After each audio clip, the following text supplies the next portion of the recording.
Fantasy sports websites have become a huge phenomenon in the past few years.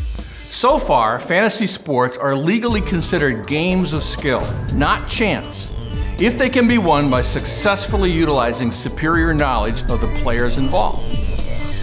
The Unlawful Internet Gambling Enforcement Act of 2006 included carve-out language that clarified the legality of fantasy sports.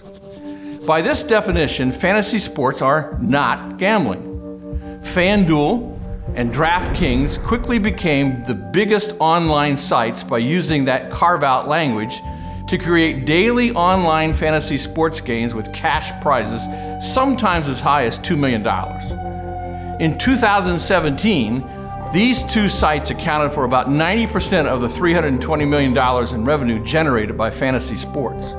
Already, the NBA, NHL, and MLB invest in fantasy sports websites. More are coming.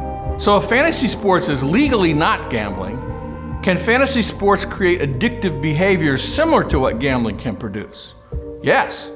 People who get deeply involved and into fantasy sports report the same kinds of time-consuming, compulsive, debt-inducing behavior as gambling in casinos.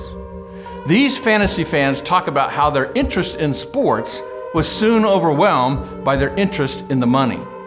For Christians, fantasy sports and its temptations are like anything else. If we conclude the activity is not sin as such, then we must assure our engagement is a right use of our time, talent, and treasure. For all of this, God holds us accountable. It's possible to become addicted to just about anything. It gets back to the heart more than the activity.